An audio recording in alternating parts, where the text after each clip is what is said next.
ஜெஃப்னாவின் பிரதான செய்திகள். முதலில் தலைப்புச் செய்திகள். சீரற்ற காலநிலையால் பல்வேறு நோய்கள் பரவும் அபாயம், நாட்டு மக்களுக்கு எச்சரிக்கை.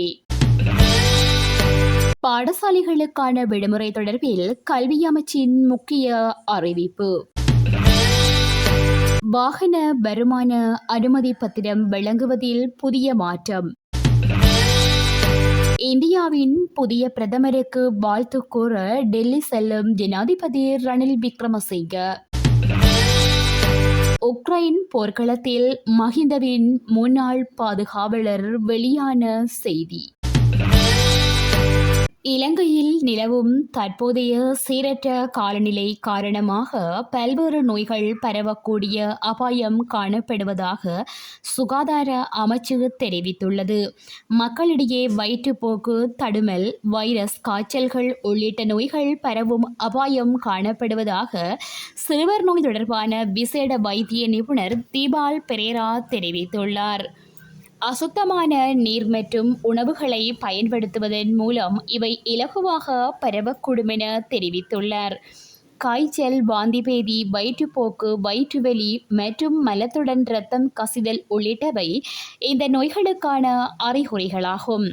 இந்நிலையில் குடும்பத்தில் உள்ள அனைவருக்கும் காய்ச்சல் விரைவாக பரவினால் அது வைரஸ் காய்ச்சலாக இருக்கலாம் என குறிப்பிடப்பட்டுள்ளது. மேலும் குளிர்காலம் காரணமாக குழந்தைகள் மத்தியில் காய்ச்சல் பரவக்கூடிய அபாயம் காணப்படுவதாகவும் அவர் மேலும் தெரிவித்துள்ளார். தற்போது நிலவி வரும் சீரற்ற காலநிலை காரணமாக எதிர்வரும் நாட்களில் பாடசாலைகளை நடத்துவது தொடர்பான தீர்மானங்களை மேற்கொள்ளுமாறு வலயக்கல்வி பணிப்பாளருக்கு கல்வி அமைச்சு அறிவித்துள்ளது. கடும் மழையுடனான சீரற்ற காலநிலை காரணமாக நாட்டில் உள்ள அனைத்து பாடசாலைகளுக்கும் நேற்றைய தினம் விடுமுறை வழங்கப்பட்டிருந்தது. இந்நிலையில் மேலும் சில மாவட்டங்களில் உள்ள பாடசாலைகளுக்கு இன்றைய தினமும் நாளைய தினமும் விடுமுறை வழங்குவதற்கு தீர்மானிக்கப்பட்டுள்ளது. இதன்படி தென் மாகாணத்தின் காலி மற்றும் மாத்தறை மாவட்டங்களில் உள்ள அனைத்து பாடசாலைகளுக்கும் இன்றும் நாளையும் 2 நாட்கள் விடுமுறை வழங்கப்படுவதாக கல்வி அமைச்சு அறிவித்துள்ளது. மேலும் களுத்துறை, ரத்னபுரி மற்றும் கேகாலை ஆகிய மாவட்டங்களில் உள்ள அனைத்து பாடசாலைகளுக்கும் இன்று விடுமுறை வழங்கப்பட்டுள்ளது. அத்துடன் ஹோமாகம, ஹம்பகா மற்றும் களனி ஆகிய கல்வி வலயங்களில் உள்ள பாடசாலைகளுக்கும் ஹடுவல பிரதேசத்தில் உள்ள பாடசாலைகளுக்கும் இன்று விடுமுறை வழங்கப்பட்டுள்ளதாக தெரிவிக்கப்படுகின்றது. இந்நிலையில் சீரற்ற காலநிலை மற்றும் அதன் தாக்கத்தினை கருத்திற்கொண்டு பாடசாலைகளை நடத்துவது மற்றும் விடுமுறை வழங்குவது தொடர்பான தீர்மானத்தை வலயக்கல்வி பணிப்பாளர்கள் எடுக்க முடியும் என்று கல்வி அமைச்சு அறிவித்துள்ளது. மேல் மாகாணத்தில் பதிவு செய்யப்பட்ட வாகனங்கள் தவிர வேறு எந்த மாகாணத்தின் வாகனங்களுக்கும் தென் மாகாண மோட்டார் போக்குவரத்து திணைக்களத்தில் அல்லது தென் மாகாணத்தில் உள்ள எந்தவொரு பிராந்திய செயலகத்திலோ வருமான அனுமதி பத்திரத்தை பெற்றுக்கொள்ள முடியும் என அறிவிக்கப்பட்டுள்ளது. குறித்த திட்டமானது நேற்றைய தினத்திலிருந்து நடைமுறைப்படுத்தப்பட்டுள்ளது. அத்துடன் தென் மாகாணத்திலிருந்து வேறு மாகாணத்தின் வருமான அனுமதி பத்திரத்தை பெறும் போது உரிம கட்டணத்திற்கு மேலாக ₹100 கட்டணமாக அறவிடப்படும் என தென் மாகாண பிரதம செயலாளர் சுமித் அழகக்கோன் தெரிவித்துள்ளார். வருமான அனுமதி பத்திரம் வழங்கும் முறையானது இதுவரை அந்தந்த மாகாணத்தில் பதிவு செய்யப்பட்ட வாகனங்களுக்கு மட்டுமே வழங்கப்பட்டு வந்தது. இந்நிலையில் மேல் மாகாணத்தில் பதிவு செய்யப்பட்ட வாகனங்கள் தவிர வேறு எந்த மாகாணத்தின் வாகனங்களுக்கும் தென் மாகாண மோட்டார் போக்குவரத்து திணைக்களத்தில் அல்லது தென் மாகாணத்தில் உள்ள எந்தவொரு பிராந்திய செயலகத்திலோ வருமான அனுமதி பத்திரத்தை பெற்றுக்கொள்ள முடியும் என அறிவிக்கப்பட்டுள்ளது.